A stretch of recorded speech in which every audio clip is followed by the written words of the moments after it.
Good afternoon, everyone. Hope everyone's doing well. My name is DJ Payne One. Thanks for joining me on another Thursday afternoon. Let me make sure my camera is. The glare on these glasses is ridiculous. Before we start with today's very special and I might add last minute guest, who I'm excited to talk to because I haven't spoken to him for probably a year, and he just sent me some pretty amazing beats yesterday, which I forgot to tell him that were amazing. So I'm going to do that live. But before I get into that, a couple announcements. Last week I announced the BeatStars 30-day challenge that's still going on, and of course BeatStars is committed to supporting its users, and this is just one more step for all of you to start thriving more on the platform. So follow along, participate, beatstars.world/30-days, or check out at BeatStars on all socials, and then they'll continue to update you on that. Also, BeatStars socials are the place to go to get archived versions of all of the episodes of these MEC sessions here. So at BeatStars, they post some, clips, gems from these sessions, as well as the full episodes on their Twitch, YouTube, and Facebook channels. So be sure to follow BeatStars on all those platforms. But now we got my man Rocktee, highly anticipated interview after what? It's been over a year, right? Yeah, it's been about a year now, I'd say, since we done our last interview. Yeah, well, happy to have you back on, man. I appreciate you doing this. I know we kind of put this together in like not even 24 full hours, so I appreciate you doing this and jumping on and sharing the amazing gems that I know you're about to share with the whole producer community. How are you feeling, man? You had a good year, right? Yeah, man, I feel very confident. Like, this is what I want to do until the casket drops. I see you got some product placement in the background. Are you sponsored at this moment by the makers of the company I won't say because I'm not sponsored by them? Oh yeah, that's usually what I smoke every day. Like when I go outside, and that's usually I just roll up right next to my computer and just keep it going. That's just a thing that I've done on my own. But yeah, man, I just love spending time to to have that freedom to do that, and then also blend it in with the music as well, because I feel like I represent it very heavily in my profile picture, but Yep. like, but like I it's like with Snoop Dogg, like I really inspired by like Snoop Dogg and like Wiz Khalifa. So much love to them. Like they're really a big inspiration on me. I really have a lot of love for them. So eventually, we're probably going to see a Rocktee strain coming out. First and foremost, we might actually see a DJ Payne One strain coming. It won't be marijuana; it'll be hemp or something. But Hey, that's that's not lit. it's That's not lit. I legal want to in my state support. yet. Appreciate it, man. Hey, if it happens, it happens. You'll be one of the first people to get a pack. So Big first things facts. first, Thank you. congrats on going platinum. That was big. Oh yeah, for sure, man. Like that was one of it was just honestly a blessing from God. And I just stayed in my room every day, just being consistent and following the BeatStars page and trying to keep giving beats to the independent artists, because that's who really needs it the most. They're really looking for new content, and they're the next person to blow up. So yeah, like it was a lesson that I learned. Like, don't just chase big placements and big artists. Also chase working with artists coming up on YouTube, because they make hit records as well. I mean, that's a major key, and we're just starting off the bat with that. I've personally had my beats downloaded by artists that weren't huge at the time and are huge now. Polo G is probably one of the biggest examples, and that was straight off my YouTube page. So, what are some examples of some independent artists that you linked up with on BeatStars that ended up becoming either really strong independent artists with a big fan base or ended up going major?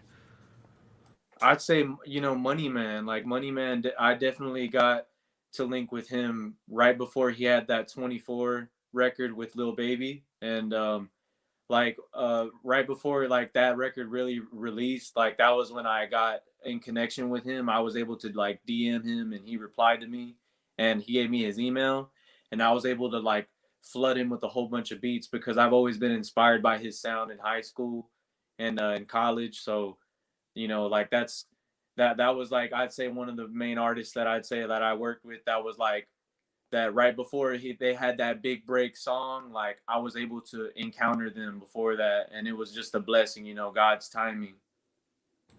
I definitely want to talk way more about the Money Man connection, but back to going platinum. So that you went platinum for a single actually, which is way better than going platinum for an album. Joyner Lucas featuring Logic. The track is called ISIS. Let's backtrack. I know we talked about it before, but how did that song to come together? Walk us through the process. Yeah, I was uploading on YouTube 3 to 5 times a day for like a whole, from the beginning of 2018 when I got left my job at Academy, and I just kept uploading beats every day because I just had no other option. I was looking at this music stuff as like, okay, I need to be serious because I'm still living with my mom, and you know, I didn't have no other option. I was telling her music was what I wanted, and she said, "Well, if you're really gonna do music, apply that pressure. You know, go hard with it." So that's what I did every day. Like I tried to at least put 3 to 5 beats out on YouTube from around the beginning of like 2018, and then I'd say from there, like that's what led to that platinum record. You know, keeping a consistent uploading schedule and sticking to it, and not you know, not ever falling back from it. You know, you have to really, really be consistent and dedicated to it. And it's hard to do that because some days you don't feel good. But the day that I made that beat, I didn't like that beat that much. And I was just like, oh, okay, I'm gonna just upload it just because maybe somebody will turn it into heat. Maybe the way that they're gonna rap on it is gonna make me like it differently. So that's how, like, even if I don't like a beat no more, I still put it out because it's like the way they might hop on it might change the whole vibe completely than when I first heard it. So I say, yeah, take them risks. So let me get this straight. Joyner Lucas found that beat on YouTube or BeatStars that you uploaded. Yes, it was on YouTube, and it had but I uploaded it to BeatStars though. I always put a purchase link to my BeatStars, and we didn't do business through BeatStars, but the whole idea is that it was stemmed through BeatStars selling method that I got to that point. You know, like BeatStars encourages you to upload consistently to see success, and I think this is a new thing that BeatStars can also tell people is that if you upload more frequently, there might be that next hit artist looking for a beat on YouTube, and then you may be the next one to blow up, and then you can live life, you know, doing more. So then, what happened next? So Joyner Lucas, did he reach out personally and say, "Yeah, I want to use this beat," and then all of a sudden, the song gets done. Then what? The label steps in and you start negotiating. Yeah, he reached out to me through DM, and he just asked me to send the stems, and he was gonna send it to his engineers and other producers that he was working with. The other producer he worked with on that record was Boy Wonder, so he took the track outs and sent it to him. And knowing Boy Wonder, he really made it go harder. And then that's what made it, you know, like all a collaborative effort at the end of the day.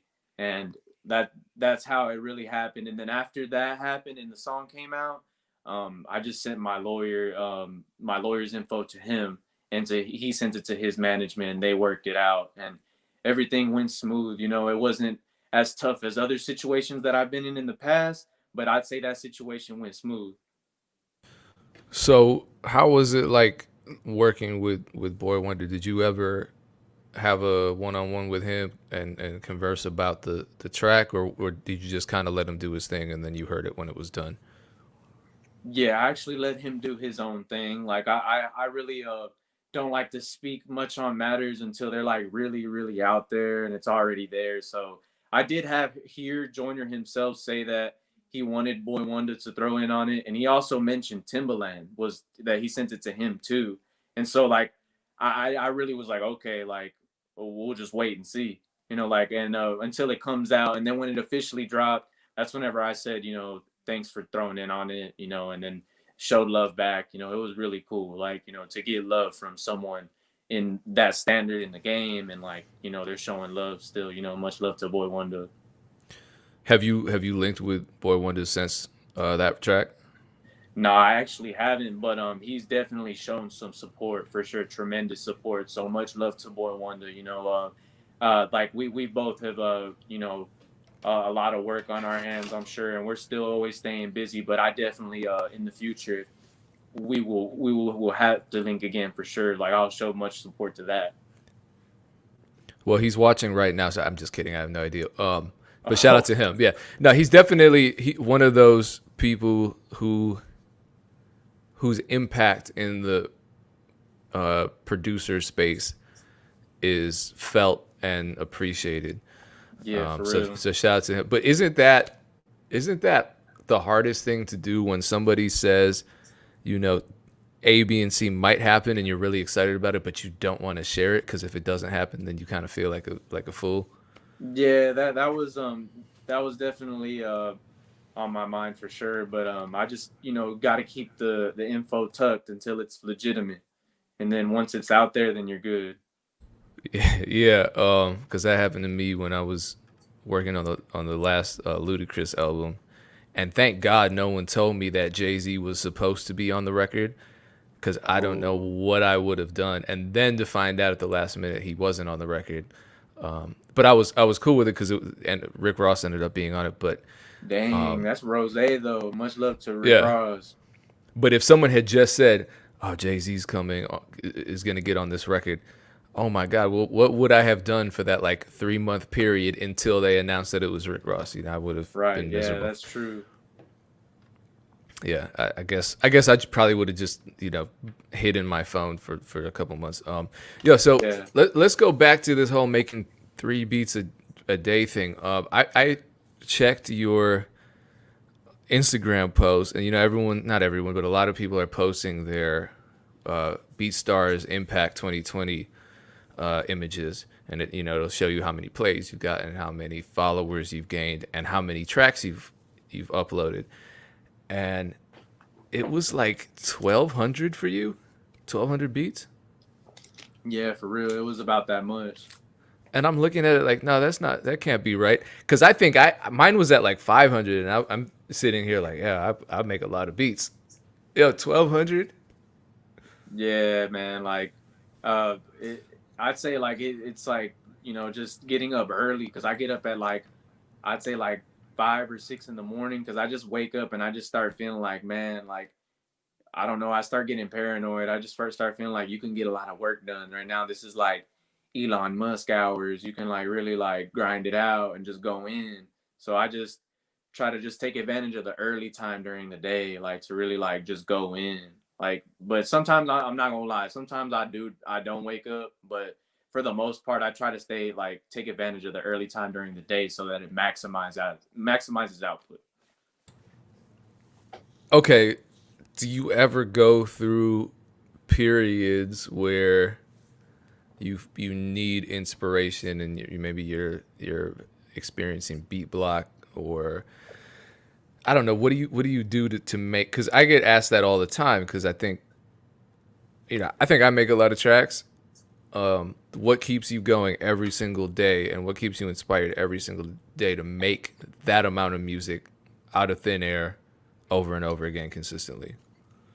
I'd say it's the collaboration. So I in my bio, you see that it says my email, and that's where I try to send people to like send their melodies, so that if I can't find anything on Splice or Looperman, or if I can't come up with anything, I'll check my email. And I'd say a lot of these producers are slept on, like Jai Beats. He goes in his melodies produced by Hoops, B Boy Beats, 808 Plug Beats, Metro made this. Like there's just so many different like producers that like I work with. Shout out to King Wizard, him too. Like they're the ones that really come through and send me work. And like when Looperman or Splice falls through, and most of the time, like their melodies are really good that they're just irresistible. And then you too as well. I have some beats with you that I sent to Money Man, and like y'all's guitars and everything sounds so authentic and real, and like I don't know, like it's like with a mixture of the weed and just doing all this, like and life playing out, like I feel like I just got no choice but to go so hard, like harder than ever, like. And yeah, man, it's really the collab, having the link in the email in the bio though. Having people send you more melodies, like don't charge for collabs as much. If I'd say if you want to do that, you can, but look at all these placements I'm getting just from not charging at all. Like with Money Man, if I was charging one per collab, like I wouldn't have gotten as much placements on the last Money Man project like I did. I just let everything flow, like just let it come in, worry about the business later. Shout out to Illmind. Actually have Illmind scheduled as a guest for mid 2021. So tune in. Do not Oh miss yes, that. Illmind, the GOAT. And then also shout out to Memory, who's the guitar player on those samples that I sent you. So those beats were crazy. I sent them to Dream Life yesterday, and he was freaking out too. So we got to get you some more of those for real. Yeah, dude. Like, man, I just love that authentic sound that y'all could bring. It's really much needed still in the game. Well, I appreciate that. So backtracking to this Joyner Lucas platinum record that you just got. I know it went gold first. You announced that. Did you end up ordering both plaques, or were you confident it was going to go platinum? You just kind of waited it out. I was told that or when I called like Jewel Box Platinum, and I said I wanted to do that, and then they were telling me that he was gonna send it to me. So I was like, oh okay, I'll just wait it out. Maybe Joyner's aware of where it's gonna go because he sees the stats of where everything's going because he released it independently. So I'm sure he knows where it's gonna go, and yeah, I just leave it at that, like and just keep working, and there's definitely some other work that I some billboard plaques that I could order too, and yeah, man, like as soon like that's usually how it happened though, like with the Joyner record, like I called them and they were saying that they were gonna send it, so I was just like, yeah, I'll just wait on it. It's really no rush. Like I really just want to get to the work, and then whenever that time comes to get the plaque, I'll like take a picture with Lone Star because that's definitely who I want to like celebrate with is Lone Star Music. He's the one that really got me into BeatStars, and Lone Star is really a real one for doing that for me. Yeah, and shout out to Lone Star. He just worked with Dr. Dre, didn't he? Yes, yes, he did. That was really a big milestone, like for especially for a producer, man. Like much love to Lone Star. I really congratulate him on that. It what was dope is Lone Star's been doing this for a long time, right? Yeah, man. Like I don't know the exact number of how many years, but he's been doing it for long enough to where like he knew my cousins at UPS and they were talking about music, and my cousins are older than me, so like I'd say like he's really experienced in this game. Yeah, it was cool seeing him get excited. I mean, like really excited for that project that he worked on with Dre.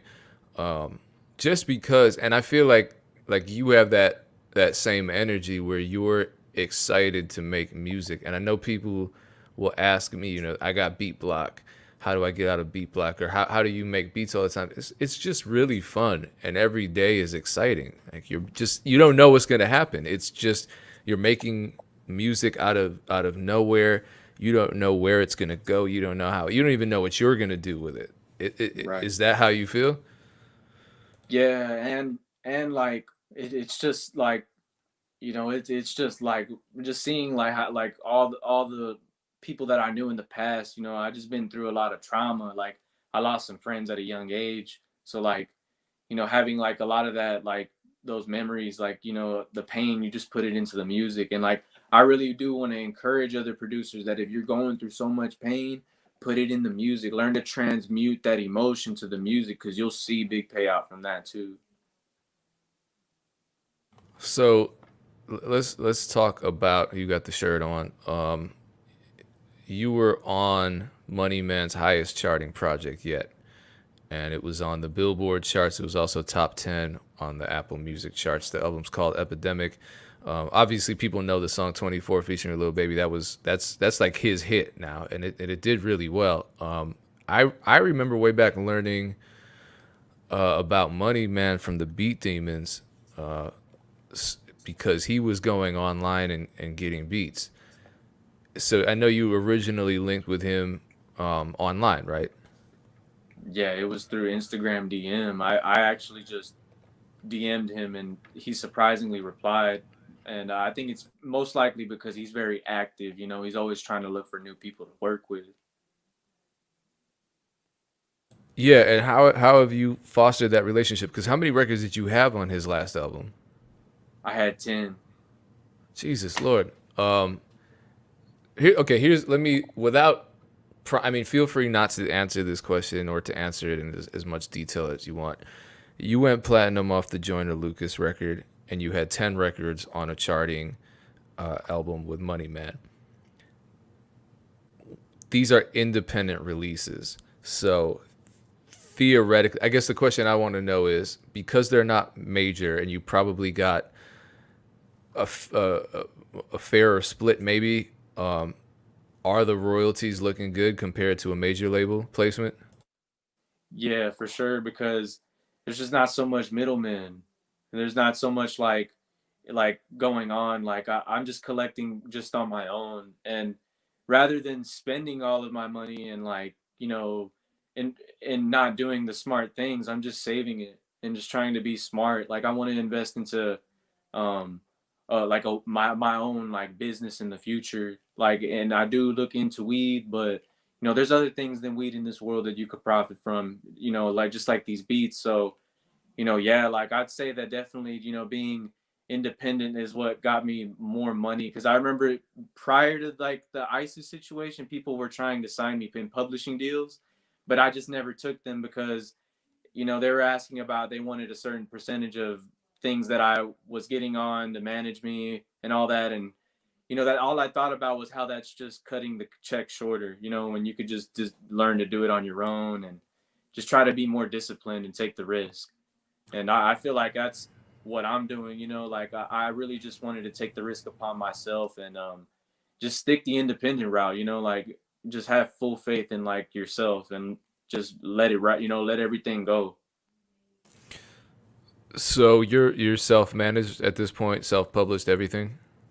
Yeah, I did everything just by myself, like I and with my lawyer and with you know mainly with my brother. You know, us like spending time to like do research and figuring out where to collect from, and with Lone Star as well. You know, Lone Star has really been somebody who's given me game on where to collect from, and that's that's just where I feel it's more trustworthy because I really don't want to like be with somebody and then they're collecting for me, but they're not showing me exactly where it's coming from, and like they're just handing me the money. So let me ask you, with all the research you were doing, what was something that surprised you about the music business and collecting royalties? What surprised me is that like just how easily people are like handing out these deals. Like, because I thought that like whenever I got like a big song, that like things would like dramatically change.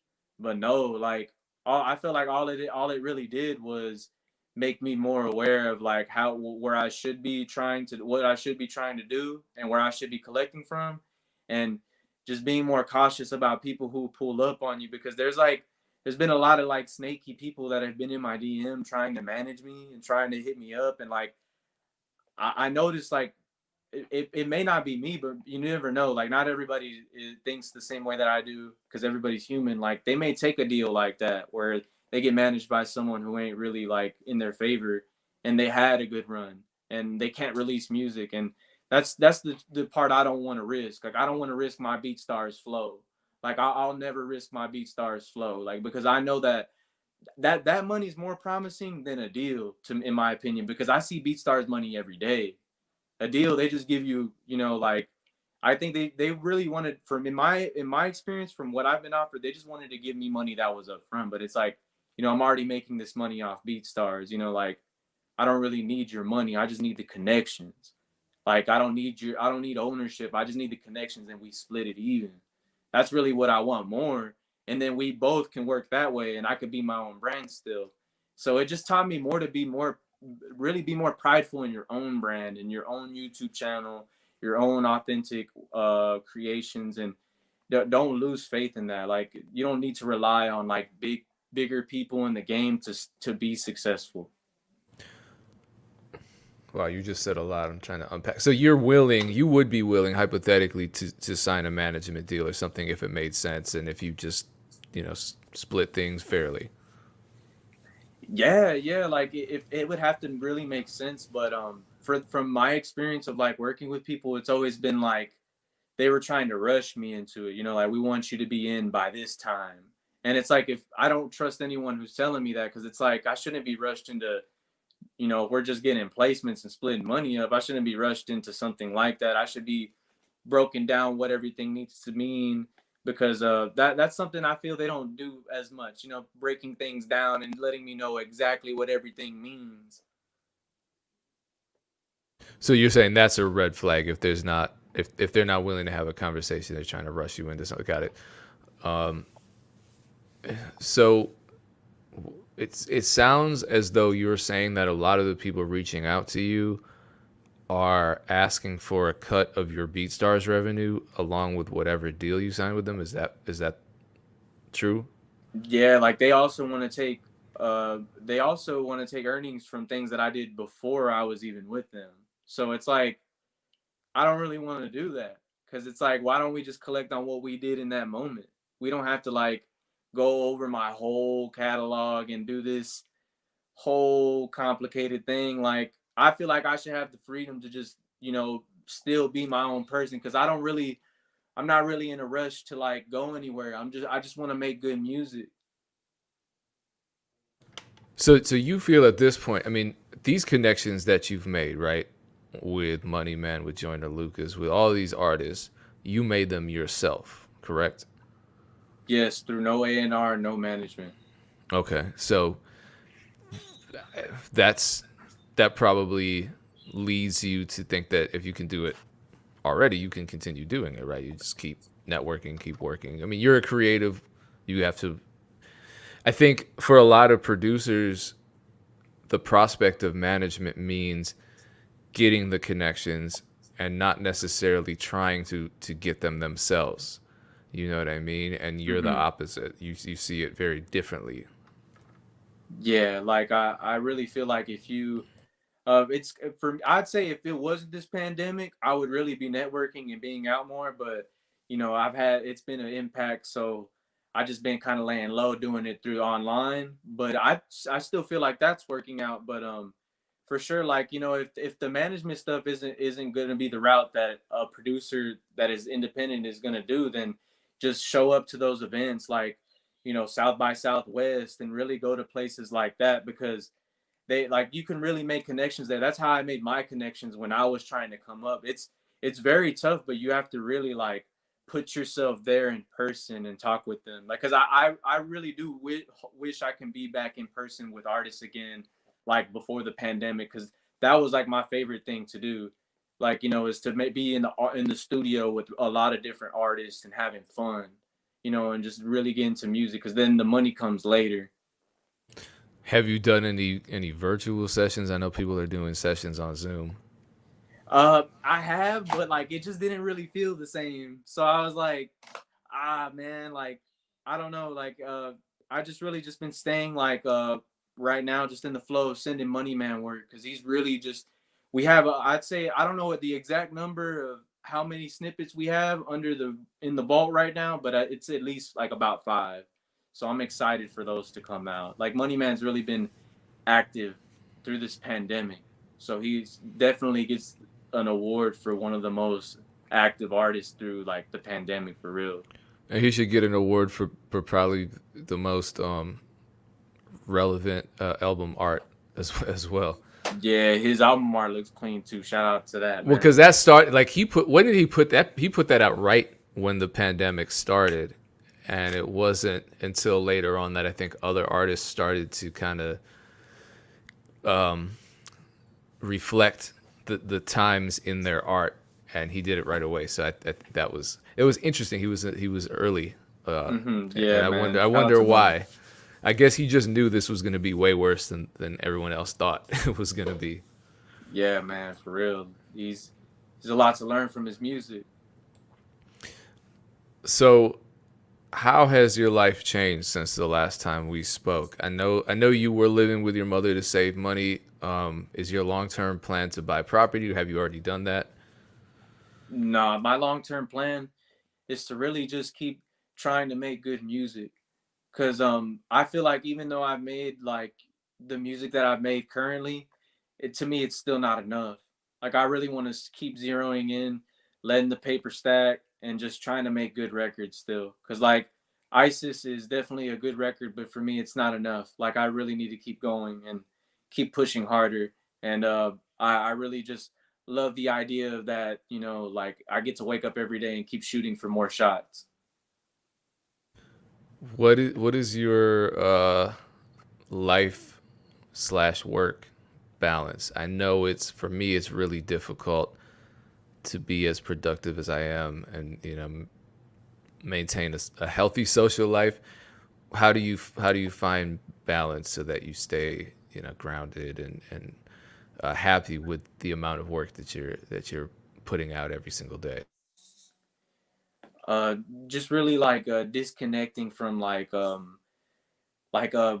like social media and just trying to like work on the craft because you really need to really put a lot of energy into music if you want it to be really good. And it also means disconnecting from social media because when you're like on your phone or whatever, that takes up energy from you. Like I notice if I'm on my phone too much, I feel exhausted and ashamed. So like I just put it down and I get straight to work. And like sometimes I catch myself like that, and that's what I really try to keep myself out of is like just do more things that keep you away from your phone, like to be more productive, like just do that for hours out the day. And then later on, like not don't just make sure a huge chunk of your hours in the day is contributing to like what you love, so that at least at the end of your life you're like, well, I did what I love by fact. I remember waking up every day and it was going towards what I love, so I could settle for that. You know, that's something that I feel I can.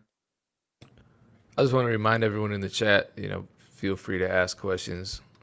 We're live. This is not pre-recorded, and it's great to have somebody who's as open and forthcoming as Rocktee. So take advantage of this moment.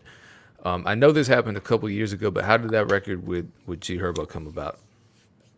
Oh, shout out to Sosa 808. I was sending him melodies, and he had said that he needed beats for G Herbo. He was going to be in the studio with him. And the way I linked up with Sosa 808 was through an Instagram DM. Like what I do is I'll go to like I'll see another producer be in the studio with other people, or they'll post a placement and they'll tag a whole bunch of producers. I follow all of them because you never know like what type of work you guys could do together. And that's kind of how I came about with Sosa 808 and all the other producers I've happened to come across. Word. That's good advice. We got a couple questions coming in. For sure.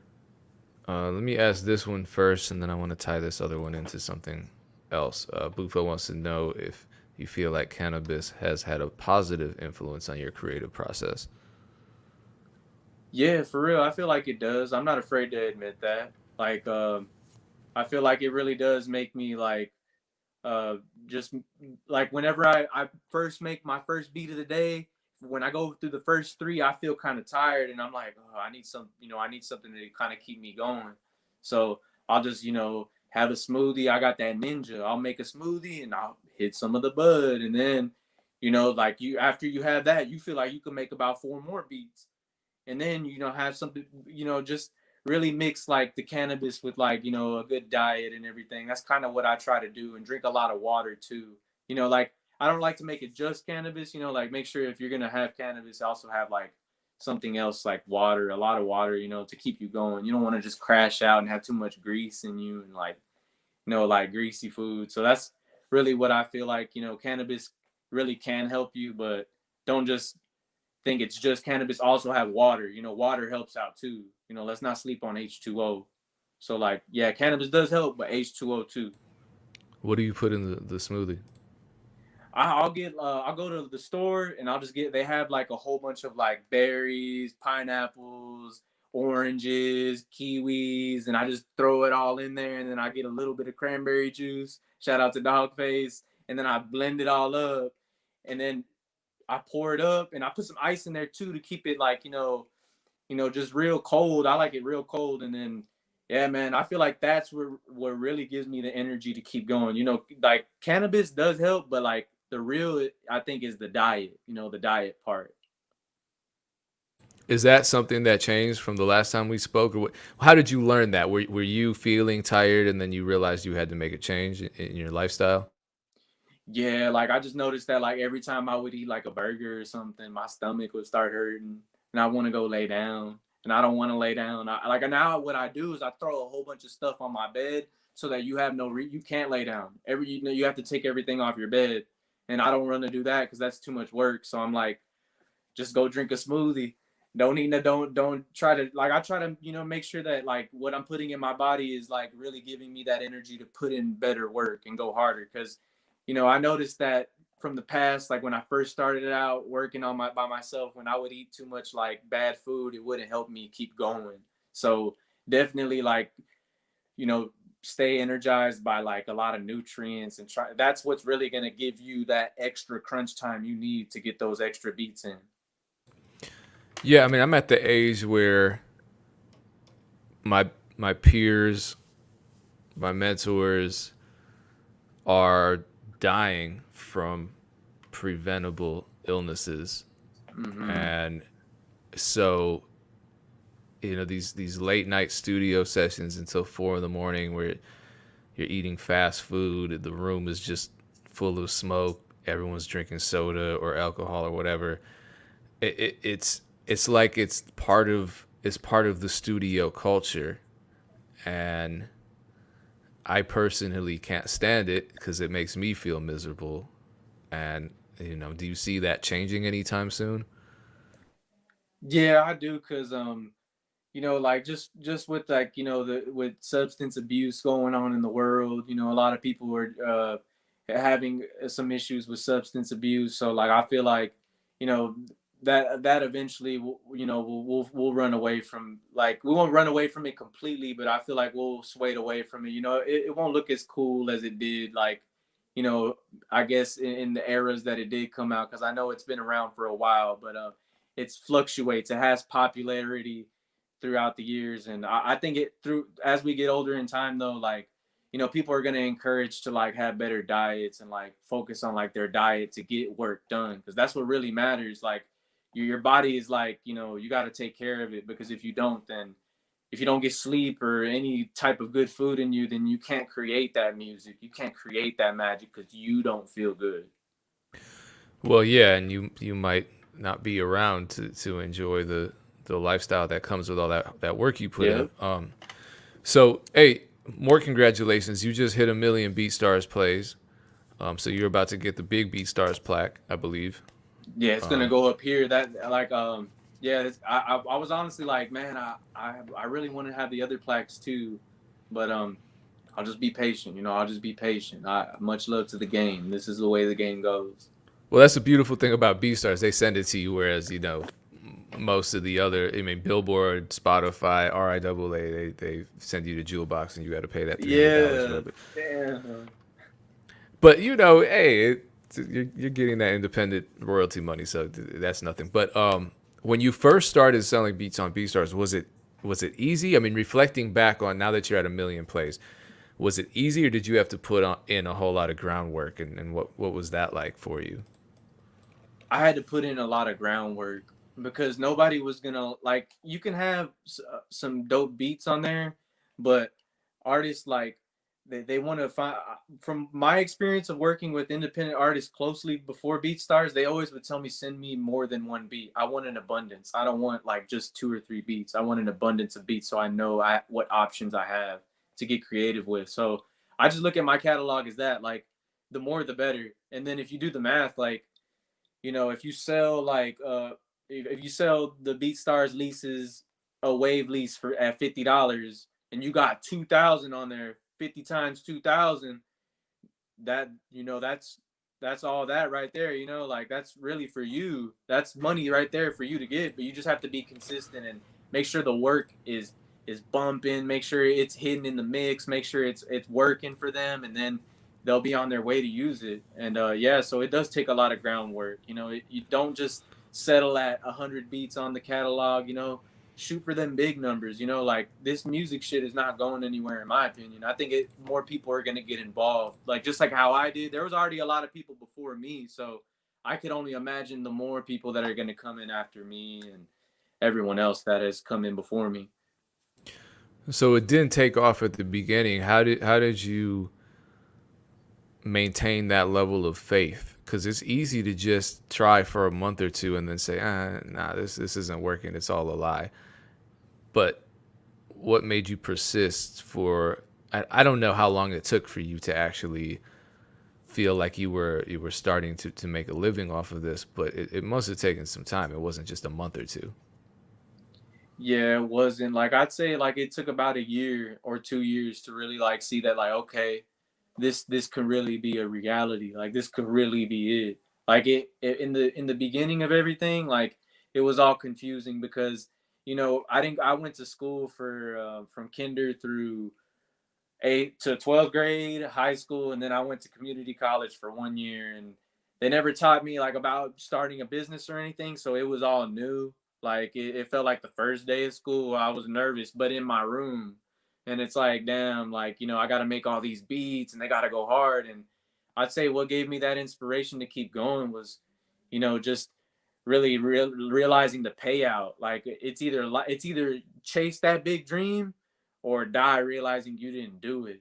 And I couldn't settle for dying realizing I couldn't go up. Like I'm very young. Like I'm 22.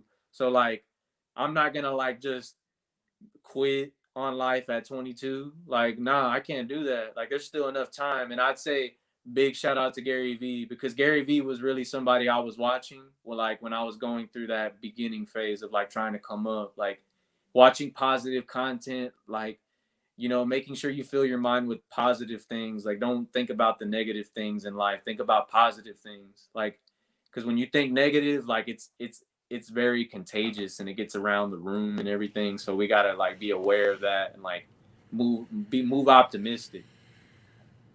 Yeah, when I had that talk, I had Dream Life was a guest recently, and I had this talk with him where I said, when we met, and it was actually at a BeatStars event. It was at A3C, but BeatStars had the BeatStars Summit, and I was in that negative space where I didn't understand the game on the online leasing landscape, and what helped me was just talking to the people that were already doing it. So you had some mentors, right? That at very least showed you that they were doing it, so it didn't seem like something completely elusive that it was so foreign to you. You actually saw other people doing it. Yeah, that's exactly how it was. Like I noticed Lone Star was making a killing on there. He was showing me like what he was making, and then just seeing like other producers like doing the Beat Stars, and I remember seeing your channel as well. Seeing you upload, that was inspiration for me, and really just looking at y'all's pages and following like the flow that you guys would go in, and then try to, I guess, like innovate in that flow. What can I provide and make my own flow based on watching them, but now make your own flow. And it was inspiration. Like I had to see DJ Payne and see Nick Mira and see Taz Taylor and see B Demons and see all them upload online and do their thing in order for me to really understand what I'm getting into. So like that's what it is, being inspired by you guys and taking advantage of that inspiration and innovating in it. So, um, having said that, where else? So, okay, A question I always ask people, especially you, because you just hit a million. I want to ask you, where does most of your BeatStars traffic come from? Because they're you're marketing on different platforms, and so Cloud9 Music wants to know if you only use YouTube to bring awareness, or are there other platforms that you use as well? I mainly use YouTube because YouTube runs ads on my videos, and like based on like the people watching it, they're just gonna recommend that video to different people, and it's the way their algorithm works. So, and also my traffic comes from BeatStars as well. I feel like BeatStars has its own algorithm aside from YouTube. Like I feel like you can have success on BeatStars without a YouTube channel probably, as long as you upload constantly and people will find your beat. It's just a matter of being consistent where that traffic's going to be at as well, like on YouTube. Because when you have a consistent YouTube page, like YouTube will keep sharing your stuff, and that's really what matters. Just staying consistent on these platforms. Don't fall back. Like make sure that you can at least upload one video a day. If it's not five, at least one. Okay, so let's talk about YouTube then, because you're about to hit the 7 million YouTube view mark, and your YouTube strategy, it seems like it changes from time to time, but it also seems a little different from what most producers do. So, for example, you will post multiple beats in a single day to your YouTube channel, right? Yeah. What are some of the YouTube strategies? I know everyone's different, but what are some of the YouTube strategies that have worked for you? I'd say just uploading consistently to YouTube, and then whenever you have like those people who like immediately hit you up like in the comments talking about wanting to buy the beat, don't ignore them. Like message them and try to get their Instagram and follow them so that you can build a customer connection. Like, because I feel like people don't take advantage of the comment section. Like, be like open to the comments that come first, and just be more connected and engaging with your audience, because like they may not buy the beat right then and there, but just due to you being like very being very engaging, they'll go ahead and pay for the beat. Just being very involved and like trying to communicate. So don't just rely on the views when you upload. Like also the engagement on YouTube is important, because I feel like I've made some sales doing that. How do you keep yourself accessible? I know one of the biggest complaints that I hear from rappers is that, I tried to reach out to this producer, I never heard back. What are some methods that you're able to stay on top of your emails, your DMs, your texts? How do you structure your life so that you're able to do that? I usually check like my emails and my text messages around like right when I wake up or at nighttime. Usually like that's usually whenever I really like take a deep dive and check my emails. Also, when you have your email in your bio and you're looking for loops, you're gonna be checking your email for loops, but then there's important stuff there too. So I really end up catching important stuff there. Like recently there was an important thing that I'm glad I checked my email for. I could have missed it, but thanks to me constantly checking for loops, that's what made me run into that important email I got recently. I don't It's like one of those things where I don't want to speak on until it's legitimate, but it's like it's there. I'm waiting for it. And like but I could have missed it if I wasn't checking my email. So thankfully having that email in my bio where people are constantly hitting me up, sending me snippets, sending me loops, that's what keeps me checking my email, because I'm also trying to check for the fire loops that I'm going to use throughout the day that's going to be sent for placements. Okay, that sounds like something that we should talk about in a follow up interview. But here's a pretty open ended question. What do you think makes a good beat that rappers want to rap on? Man, that's really a hard question actually, but I'll go ahead and answer it the best way that I can. I'd say what makes it, repeat the question again. I want to hear it again. So, what do you think makes a good beat that rappers actually want to rap on? I'd say if the mix is really good, like if the mix is good, it'll encourage them to want to put it out, because they're optimistic about the sound quality, and that's really important nowadays. I feel like the mix, like trying to get it right. So like if you have a good mix, like something that sounds good, then that will definitely like encourage the artist to get on it. And let's not sleep on the melody. The melody too.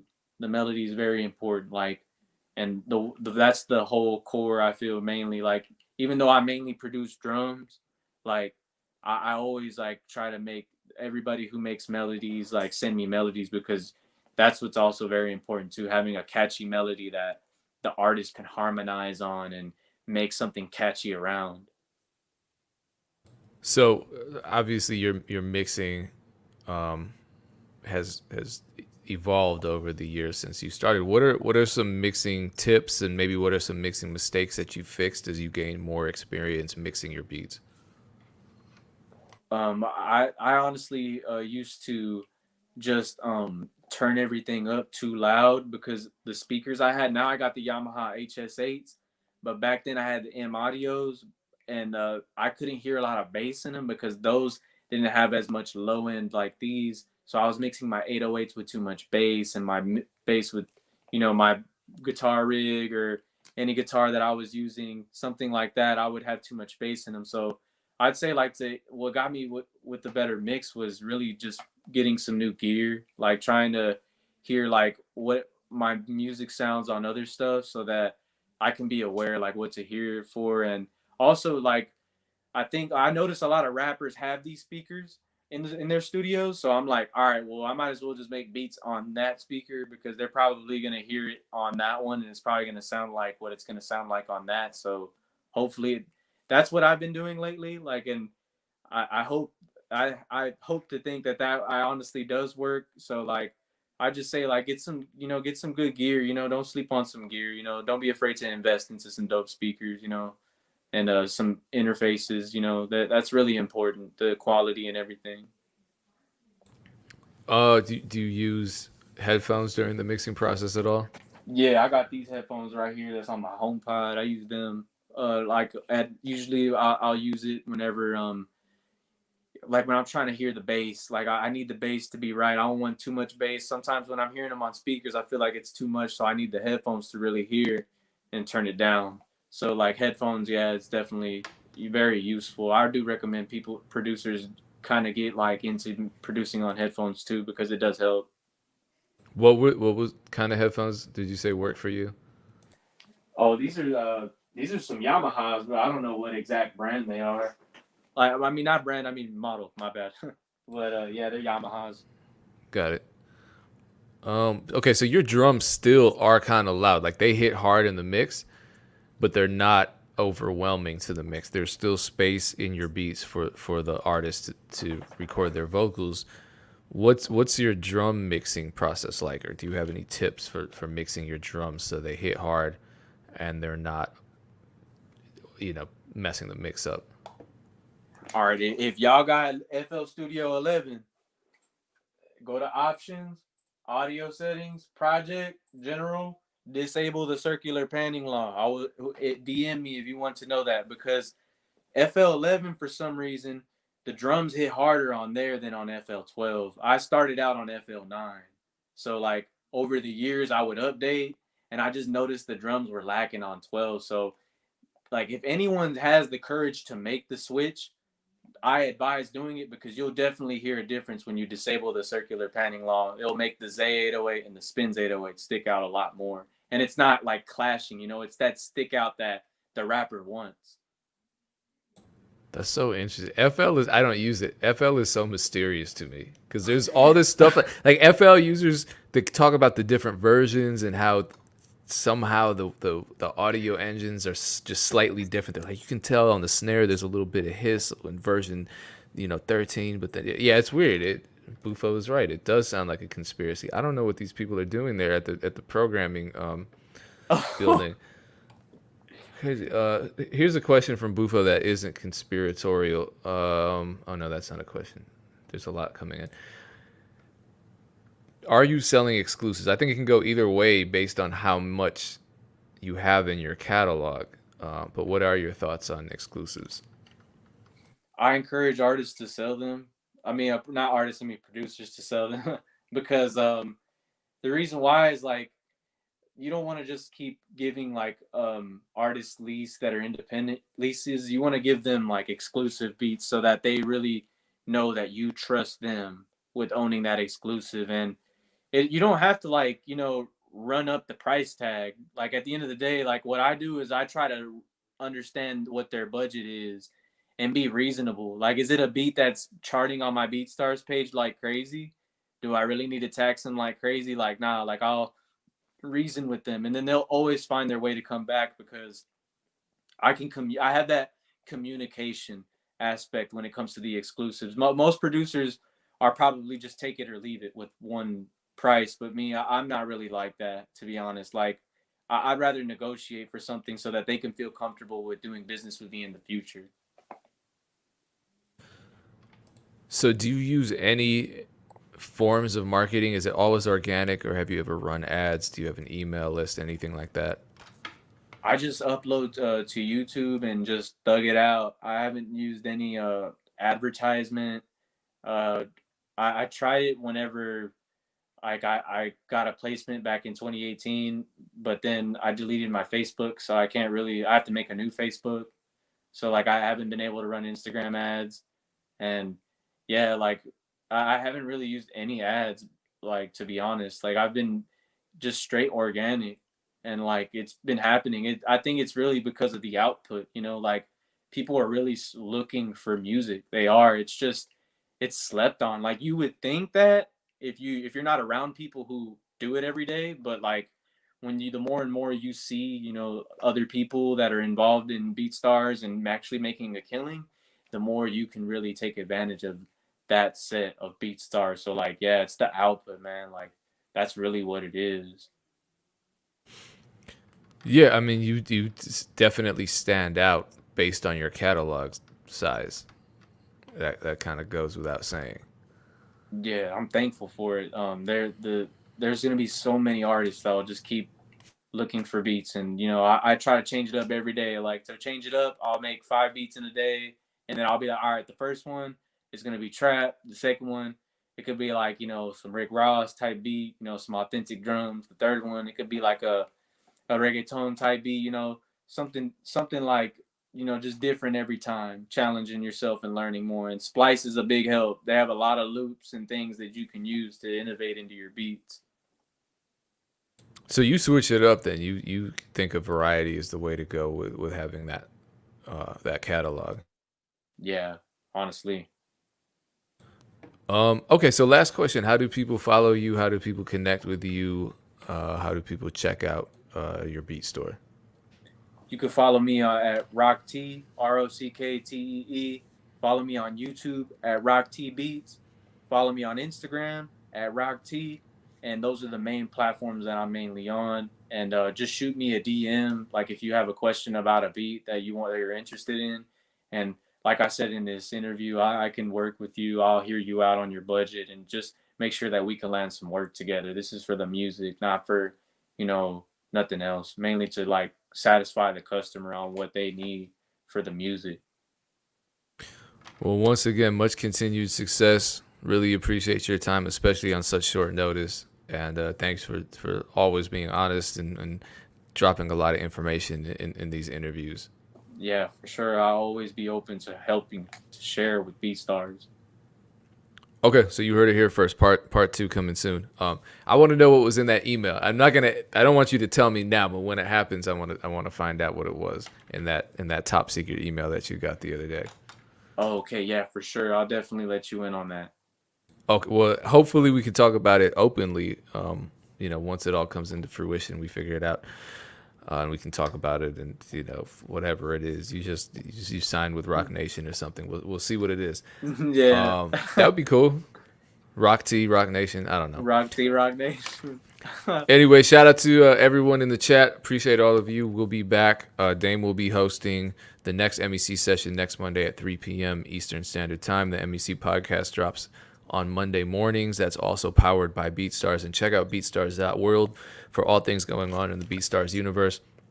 We'll catch you later. I'll be back same time, same place next Thursday. Shout out to Rocktee. Shout out to all of you. Appreciate you. Peace, everyone.